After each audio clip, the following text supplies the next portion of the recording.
Hello guys, आज हम देखेंगे क्लास 10 की chapter English book chapter 3 the midnight visitor.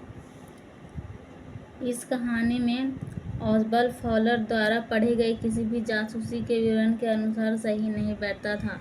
Faller एक फ्रांसीसी होटल के दुर्गंध वाले गलियारे में, जहां ऑसबल का कमरा था, उसका पीछा करते हुए निराशा महसूस कर रहा था। यह एक छोटा कमरा था जो कि छठी और सबसे ऊपरी मंजिल पर थी, और वह एक रोमांचक व्यक्ति के लिए सही जगह नहीं थी।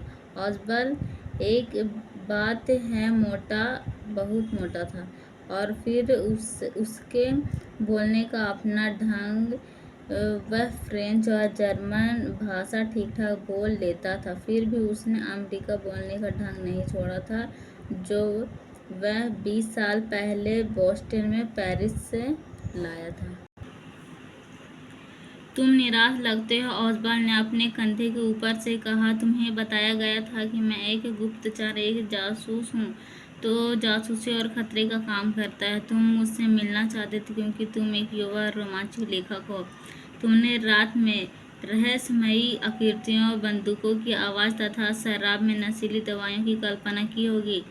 आंखों इसके बजाय तुमने फ्रेंच संगीत कक्ष में एक मोटे लापरवाह व्यक्ति के साथ निराश शाम बिताई है, जिसके हाथों में काली आंखों वाली सुंदरियों के हाथों संदेश आने की बजाय मिलने के समय प्राप्त करने के लिए केवल साधारण टेलीफोन संदेश आते हैं।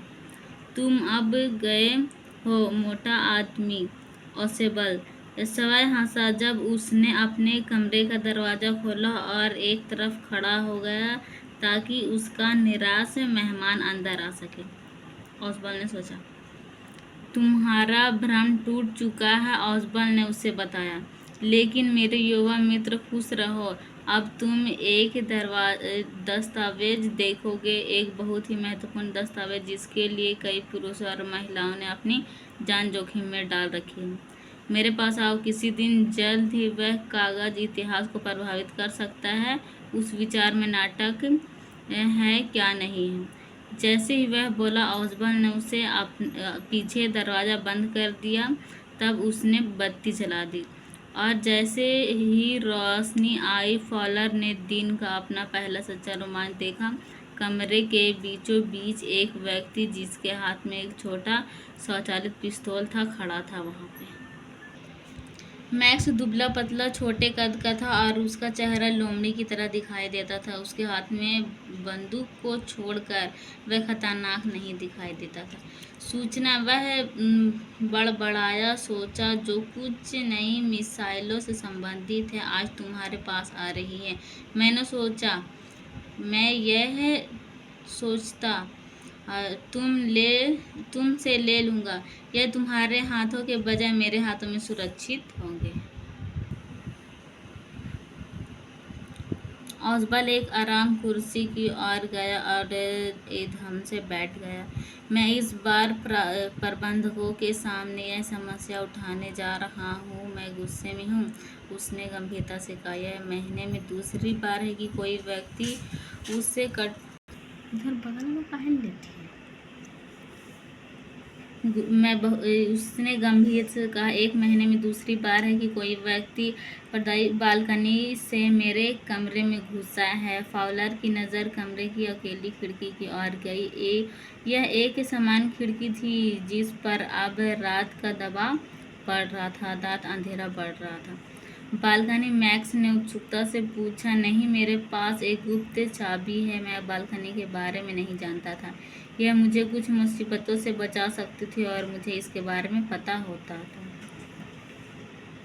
उसके बाद, यह मेरी बालकनी नहीं है, ऑसबल ने गुस्से से बताया। यह अगले कमरे की है। उसने फॉलर की ओर व्याख्यात्मक नज़र से देखा। तुम देखो, उसने कहा, यह कमरा एक बड़ी इकाई का हिस्सा हुआ करता था और इसका अगला कमरा उस दरवाजे के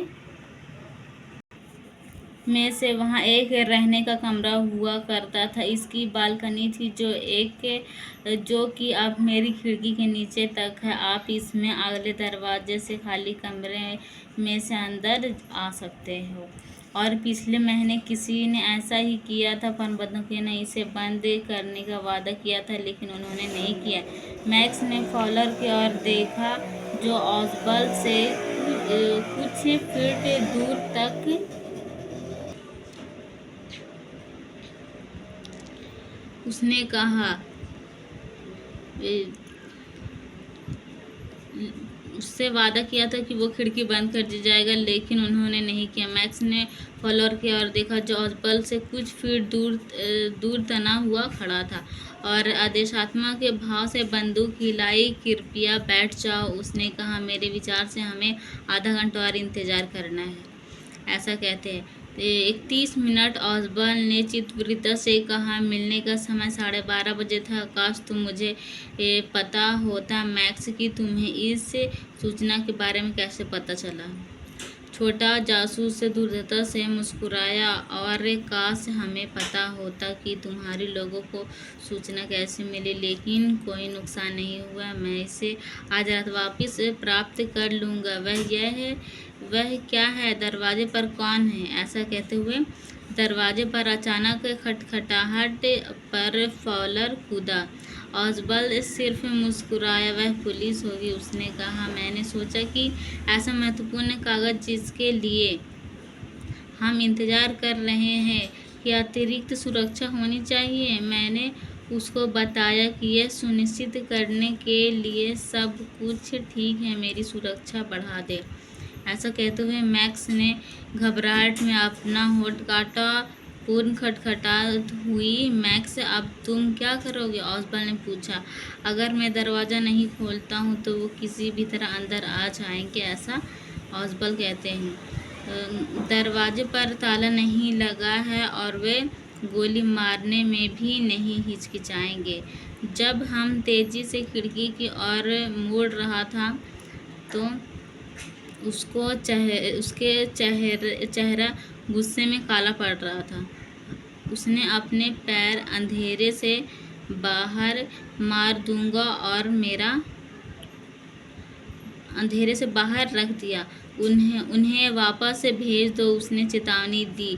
मैं बालकनी पर इंतज़ार करूँगा, उसको वापस भेज दो, अन्यथा मैं गोली मार दूँगा और मेरा मौका तलाश करूँगा। ऐसा कहते हुए आगे बढ़े। दरवाजे पर खटखटाहट तेज हो गई और एक आवाज़ उठी, श्रीमान ऑसबल, श्रीमान ऑसबल। वहाँ पे एक वेटर आते हैं। अपने शरीर को घूमकर ताकि बंदूक मोटे आदमी और अतिथि की ओर रहे। उस आदमी ने, जो खिड़की पर था, चौखट को अपनी खाली हाथ को सवाही सहारा देने के लिए पकड़ लिया। फिर उसने अपनी दूसरी टांग ऊपर उठाई और खिड़की की दहलीज पर रख ली। दरवाजे की मुठ घूमी। मैक्स ने सवाई को स्वतंत्रता करने के लिए तेजी से अपने बाएं हाथ में धक्का दिया और बालकनी पर उतर गया। कौन? मैक्स। और जैसे ही वह गिरा, वह तेजी से चीखा। दरवाज़ा खुला और एक बैरा वहाँ एक ट्रे, एक बोतल और 2 गिलास लिए खड़ा था। श्रीमान, आपके आदेश अनुसार शराब यहाँ है। उसने ट्रे को मेज पर रखा, चतुराई से बोतल का ढक्कन हटाया और कमरे से चला गया। सफ़ेद चेहरे लिए और कांपते हुए फॉलर उसके पीछे चल दिया। लेकिन पुलिस का क्या? वह हकलाकर बोला। वह पुलिस कभी नहीं थी। ऑसबल ने लंबी सांस ली। केवल बैरा हेनरी था, लेकिन बालकनी पर जो आदमी था उसका क्या खबर है? फॉलर ने बात शुरू की। नहीं, ऑसबल ने कहा, वह कभी वापस नहीं लौटेगा। जैसा कि हम देखते हैं इस कहानी में हमने सारी पॉइंट्स पढ़ी है और हम बता सकते हैं कि इसमें क्या क्या हुई ने। फॉलर कौन थे, ऑसबल कौन थे और वो कहाँ के रहने वाले थे, वो कहाँ से लैंग्वेज बोलते हैं, सारा कुछ मैं बता चुकी हूँ। अब इसके आगे हम इसके क्वेश्चन आंसर देखेंगे। सबसे पहले short question answer. First question, who is Ausable different from other secret agents? Ausable दूसरे जासूसों से अलग कैसे है? क्योंकि उसने एक बहुत ही चालाकी से ऐसा की कि जैसे वहाँ पे पुलिस भी नहीं आई थी और वो जो थे वो डर भी गए। देखो, question number 2, who is Fowler and what is his first authentic है thrill of the day? Fowler कौन है और उसका दिन का पहला सच्चा रोमांच क्या था? तो फॉलर एक फ्रांस बोलने वाले थे जो वहाँ पे होटल में रहते थे। Question number 3, whom has max got? Max अंदर कैसे गया? जैसा कि हम इस कहानी में देखते हैं कि वो इस कहानी के अनुसार बताया गया है कि मैक्स बालकनी के और खिड़की के द्वारा ही उसके रूम में आते हैं। Max has got in with the help of pass key. Who does ऑसबल से ही गॉट इन? ऑसबल ने क्या कहा कि वह कैसे अंदर आया है? वह बताता है कि वह बालकनी के अनुसार ही रूम के अंदर आया। जैसे कि इस आंसर में हम देखते हैं, Ausable says that Max got in his room through the balcony outside the window. Balcony की खिड़की से ही वो अंदर आते हैं, ऐसा वो। ये लोग क्वेश्चन आंसर्स में आते हैं जिसमें हम यहाँ पे देख पा रहे हैं। और जैसा कि हम यहाँ पे देखते हैं इसके लॉन्ग क्वेश्चन आंसर, जैसे कि मैंने इस कहानी में बताया अच्छे तरीके से। और किसी को कोई डाउट या प्रॉब्लम है तो वो अच्छे से देख सकते हैं और इसको समझ सकते हैं, क्योंकि यहाँ पे इंग्लिश के साथ साथ इसकी हिंदी भी बताई गई है, जिससे लोगों को पढ़ने में और भी आसानी होगी।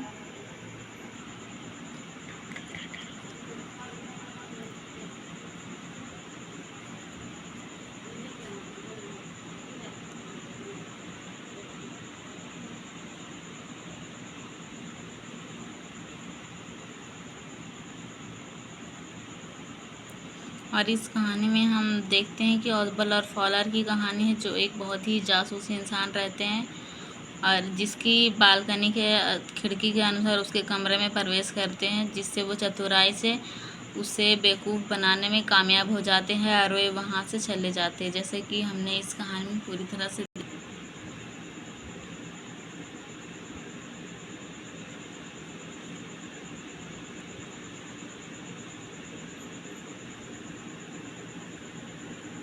ऑसबल ने मैक्स से छुटकारा पाने के लिए उसने ये झूठ कहा था कि वो पुलिस को बुला चुका है और दरवाजे पे पुलिस है, जबकि वहाँ पे पुलिस नहीं। उसके मतलब वहाँ पे वॉचमैन रहते हैं होटल के, जो वहाँ पे ड्रिंक वगैरह सारा कुछ साफ करने के लिए आते हैं, जैसा कि हम लोगों ने इस कहानी में पढ़े हैं। और इस कहानी में ऑसबल अपनी